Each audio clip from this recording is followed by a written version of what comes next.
परमेश्वर कबीर जी की महिमा सूक्ष्म वेद में लिखी है। सूक्ष्म वेद में आदि शंकराचार्य जी के इतिहास में दास ने पढ़ा, उन्होंने भी सूक्ष्म वेद का समर्थन किया है।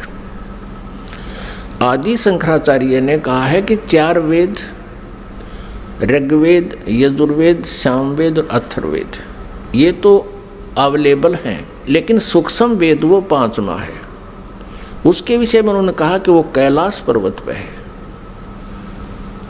अब कारण क्या है कि 5वें वेद को इस काल ने, ब्रह्म ने नष्ट कर दिया, सूक्ष्म वेद को। उस सूक्ष्म वेद को देने के लिए परमेश्वर स्वयं यहाँ आते हैं, अपने सतलोक से चलकर, मुक्ति धाम से, सनातन परम धाम से गति करके यहाँ आते। उस छुपे हुए ज्ञान को जो काल भगवान ने, ब्रह्म भगवान ने नष्ट कर दिया, यानी छुपा रखा है, वो किसी तक नहीं आने देता। तो उस 5वें वेद को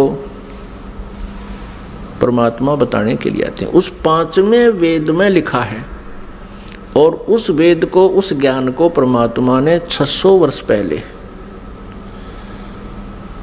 अपने मुखारविंद से, अपने मुख कमल से बोला था। इसलिए गीता जी अध्याय नंबर 4 के श्लोक नंबर 32 में कहा है कि अर्जुन, गीता जी अध्याय नंबर 4 के श्लोक नंबर 25 से लेकर 31 तक बताया गया है, कोई देवताओं की पूजा करता है, कोई स्वाध्याय ही करता है, कोई तीक्ष्ण अहिंसावादी व्रतों पर ही आधारित है, कोई प्राणायाम आदि करके ही अपनी साधना को सफल मानता है। ये इस आध्यात्मिक ज्ञान का, धार्मिक यज्ञों का, यज्ञ माने अनुष्ठानों का विस्तार से विवरण 4थे अध्याय के 32वें श्लोक में कहा है कि वो सच्चिदानंद घन ब्रह्म की वाणी में विस्तार से कहा गया है। यहाँ अनुवादकर्ताओं ने श्रीमद् भगवत गीता अध्याय 4 श्लोक 32 में अनुवादकर्ताओं ने ज्ञान न होने से अनर्थ कर दिया। उसमें लिखा ब्रह्मण मुखे, मूल पाठ में ब्रह्मण मुखे लिखा है, अनुवादकर्ताओं ने लिख दिया ब्रह्मण मुखे का अर्थ लिख दिया वेद की वाणी में। वो गलत लिख दिया, वो गलत अनुवाद किया है। ब्रह्मण मुखे माने सच्चिदानंद घन ब्रह्म की वाणी में, जो अपने मुख से, मुखे माने अपने मुख से मालिक ने जो बोली है, उस मुख से बोली हुई वाणी में विस्तार से कहे गए हैं, और वो है कबीर वाणी। ब्रह्मण का अर्थ यहाँ इन्होंने गलत कर दिया, वेद लिख दिया।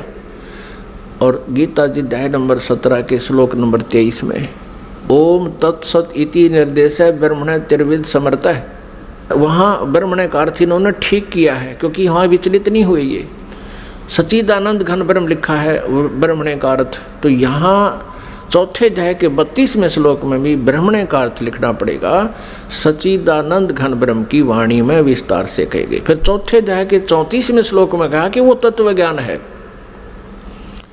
जो 5वें वेद में लिखा है, सूक्ष्म वेद में लिखा है। उस तत्व ज्ञान को तू तत्वदर्शी संतों के पास जाकर समझ, उनको दंडवत प्रणाम करने से, कपट छोड़ के विनम्र भाव से प्रसन्न करने से वो तत्वदर्शी संत तुझे उस परमात्म तत्व का ज्ञान कराएंगे।